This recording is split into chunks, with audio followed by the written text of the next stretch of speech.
আচ্ছা বলুন তো, একটা পাখির বাসায় যদি ৩টা পাখির ছানা থাকে তাহলে মা পাখিটা কি সবগুলো বাচ্চাকে একই পরিমাণ খাবার খাওয়ায়? আপনি কি জানেন কেন মা পাখি তার বাচ্চার বিষ্ঠা খেয়ে ফেলে? পাখির জগতের এই বিষয়টা বেশ কৌতূহল জাগানিয়া। এখানে ঠিক কি ঘটে তা আমি 4টা পয়েন্টে বলছি।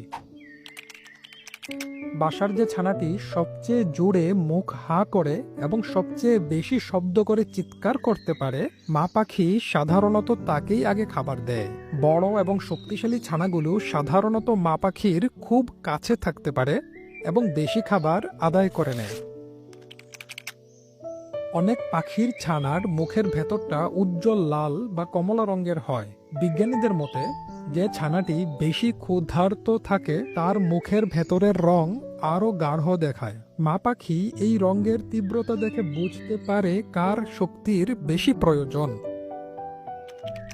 কিছু কিছু প্রজাতির মা পাখি চেষ্টা করে সিরিয়াল বজায় রাখতে, অর্থাৎ একবার যে ছানাটিকে খাওয়ানো হলো পরের বার অন্য একজনকে দেওয়ার চেষ্টা করে। তবে খাবারের অভাব থাকলে এই নিয়ম আর কাজ করে না, তখন কেবল শক্তিশালী ছানাটি খাবার পায়। অনেক পাখি সব ডিম একসাথে ফুটায় না, ফলে একটা ছানা অন্যটার চেয়ে 2-3 দিনের বড় হয়। এই বড় ছানাটি স্বভাবতই বেশি শক্তিশালী হয় এবং ছোট ভাই বোনদের সরিয়ে সব খাবার নিজে খেয়ে ফেলে। এটা প্রকৃতির এক নিষ্ঠুর কিন্তু কার্যকর উপায়, যাতে অন্তত একটা বা দুটা বাচ্চা সুস্থভাবে বেঁচে থাকে। তাহলে এখন উত্তর হলো না, মা পাখি সব সময় সব বাচ্চাকে সমানভাবে খাবার দেয় না। প্রকৃতির এই নিয়মটা অনেকটা যার শক্তি বেশি তার প্রাপ্য বেশি নীতির উপর চলে।